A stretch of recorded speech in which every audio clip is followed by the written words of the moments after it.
mystery writers.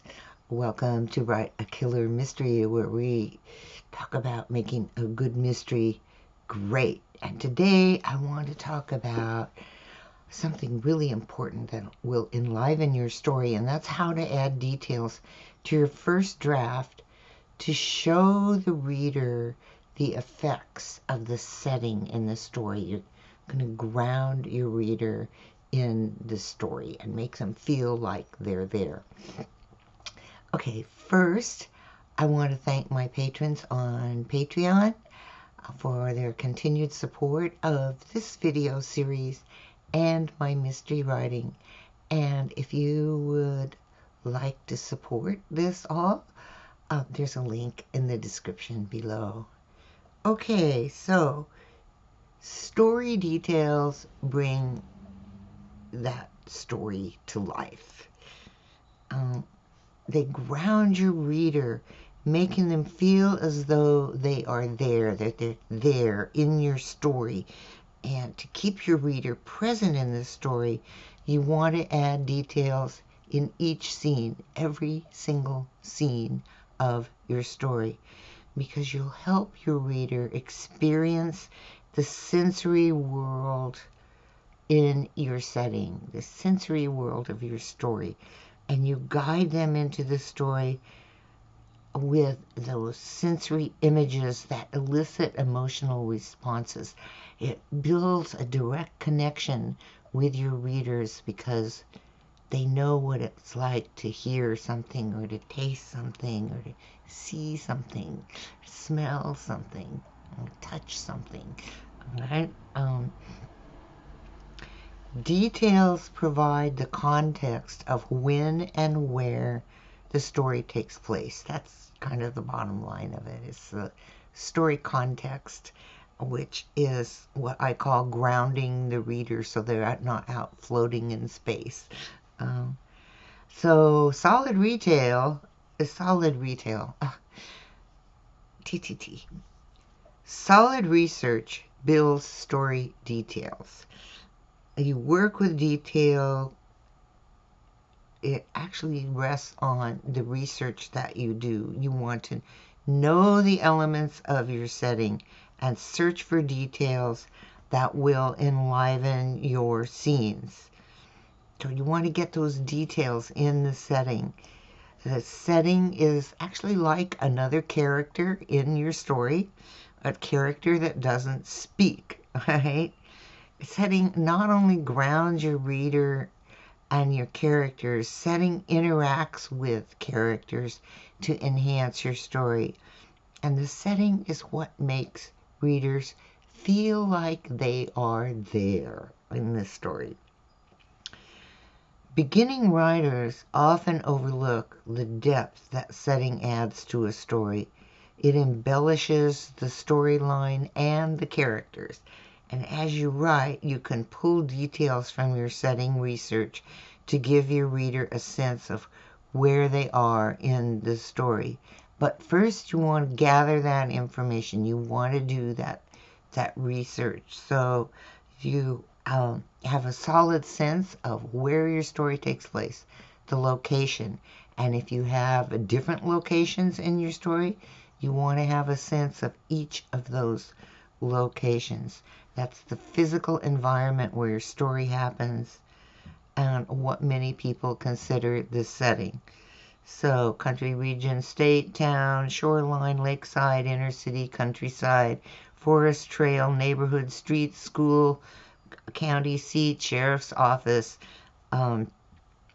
just everything that is the physical surroundings in your story.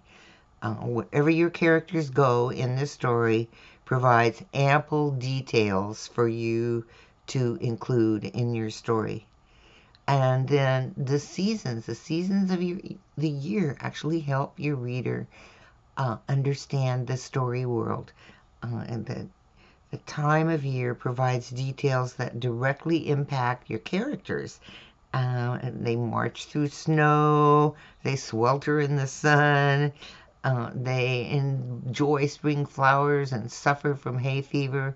So all those seasonal details in in the year, and included in seasons are your character's own personal seasons. So that includes like birthdays and anniversaries, um, the death of a friend or loved one, which can impact someone in your mystery. Then there is the time of day. That's kind of grounds your reader as the story progresses through time. Um, the morning, the afternoon, the dead of night, the dawn, the dusk. You want sensory information about what time of day it is. So you want to keep your reader in that time flow. And then also the elapsed time. You want to guide your reader through the story with that passage of time. Is it a few minutes after the last scene, or is it several months? You want to keep them in the time flow of your story. And what happened, if it was a long period of time, what happened in between the last scene and this scene that we have now. You want to keep your reader in that time sequence. The atmosphere, so the weather, the temperature, the lighting are all tangible to your character and to your reader. So don't overlook that atmosphere. They help your reader feel the story, all right? And the climate, which depends on where your story is located, and the climate, the geography. Is it hot and humid, hot and dry, cold with fierce winds? Another enjoyable 70-degree Fahrenheit day. Do people stay indoors? Are they out and about? So you want to consider things like latitude, altitude, prevailing winds, and even ocean currents, if they are influencing what it feels like to be in this story. And also, you just want regular geography. Your story may be set far, far away from where you actually live or where your reader actually lives. So you want to help your reader understand the ecosystem, the flora and fauna, the land, the climate, everything about the geography of your setting.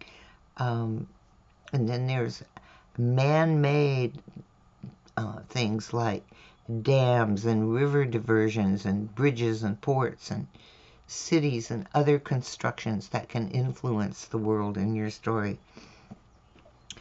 And last but definitely really important is the cultural environment of where your story takes place, of your setting. The social and political influences that surround your characters, and the culture and politics that influence your story, with conventions about family roles or community involvement or patterns of speech or slavery, any of the conventions of your story world. And these influence your characters' sensibilities, their opinions, and the way they interact with other characters. So thorough background research is your encyclopedia of details for your story. So keep your background notes, keep them all in one place so you have your collection of details on hand while you're writing. So in the flow of writing, you can often skip those sensory details because you're so busy telling the story and just making sure you get from one point in the story to the next point in the story. So what you want to do is edit for missing details. This is a very important step in your editing process. So just like you would edit for the verbs, so you're using strong verbs, or you're editing for clunky sentences and the syntax and making it smooth, you can edit for your sensory details. And the way to do that is just as you go through each scene to check the verbs, you can go through your story, each scene, and check for sensory details. So each of the 5 senses has a unique and powerful impact on your reader because they really relate to that sensory information. So aim for sensory elements in each scene. So you have sight, sound, taste, touch, and smell. And there's lots to do with all of those.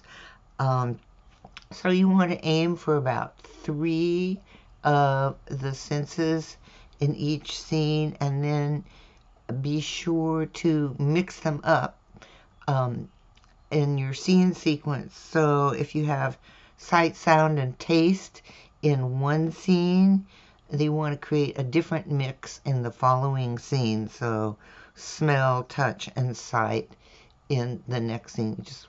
You want to make sure that as your story progresses, you're really getting your reader in touch with all 5 of the senses. Okay.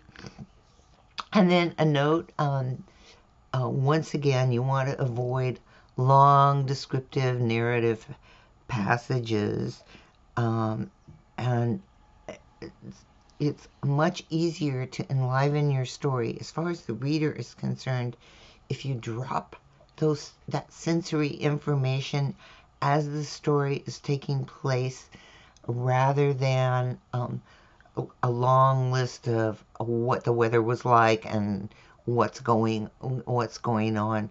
Readers actually respond to it better if you just have those little sensory details in the scene. So, for example,